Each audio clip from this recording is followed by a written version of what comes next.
তালসারি যেখানে শুটিং করছিলাম, তো হ্যাঁ। ওই বিচের কি ওই গোড়ালির একটু উপর অব্দি জল।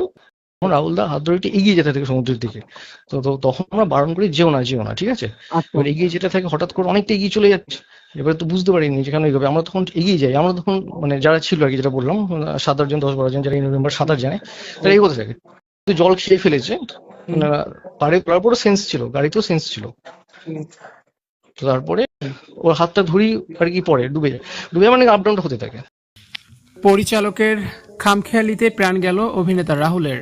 সাঁতার না জানা রাহুলকে তিনি ঠেলে দিয়েছেন সমুদ্রের পানিতে শট দিতে। তার জোর জবরদস্তিতেই প্রাণ হারালেন অভিনেতা রাহুল ব্যানার্জি। এবার মুখ খুলেছেন পরিচালক শুভাশিস। জনপ্রিয় তরুণ অভিনেতা রাহুলের অকাল মৃত্যুতে শোকের ছায়া নেমে এসেছে বিনোদনের অঙ্গনে। তবে এই মৃত্যুকে কেবল দুর্ঘটনা হিসেবে মানতে নারাজ অনেকেই। শুটিং সেটের প্রত্যক্ষদর্শী এবং খোদ পরিচালকের বক্তব্যে বেরিয়ে আসছে এক ভয়াবহ অবহেলার চিত্র।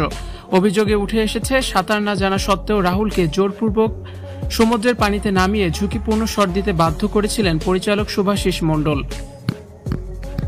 গতকাল বিকেলে একটি রোমাঞ্চকর দৃশ্য চিত্রায়নের জন্য রাহুলকে গভীর পানিতে নামানো হয়। দৃশ্যটি ছিল নায়ক নায়িকার মিলনের, কিন্তু বাস্তবে সেটি রাহুলের জীবনের শেষ দৃশ্যে পরিণত হয়। প্রত্যক্ষদর্শীদের মতে পানিতে নামার কিছুক্ষণ পরে রাহুল খাবি খেতে শুরু করেন এবং এক পর্যায়ে তলিয়ে যান। দীর্ঘ সময় পর উদ্ধার করা হলেও হাসপাতালে নেওয়ার পথেই তার মৃত্যু হয়। পরিচালক প্রাথমিকভাবে স্বীকার করেছেন যে তিনি জানতেন রাহুলের সাঁতার জানা নেই। তা সত্ত্বেও কেন তাকে পানিতে নামানো হলো, এমন প্রশ্নে পরিচালক বলেন, দৃশ্যটি বাস্তবসম্মত করার জন্য আমি চেয়েছিলাম রাহুল নিজেই শটটি দিক। ভেবেছিলাম পানির গভীরতা নিয়ন্ত্রণে থাকবে এবং প্রোডাকশন টিম তাকে সামলে নেবে। এটা আমার ভুল সিদ্ধান্ত ছিল। তবে উপস্থিত ক্রু মেম্বারদের দাবি রাহুল বারবার সাঁতার না জানার কথা বললেও পরিচালক তা কানে তোলেননি। কোনো লাইফ জ্যাকেট বা দক্ষ ডুবুরি ছাড়াই তাকে পানিতে নামিয়ে দেওয়া হয়। পুলিশের প্রাথমিক জিজ্ঞাসাবাদে পরিচালক নিজের দোষ স্বীকার করেছেন। তিনি জানান শটটি পারফেক্ট করার নেশায় তিনি রাহুলের জীবনের ঝুঁকির কথা ভুলে গিয়েছিলেন।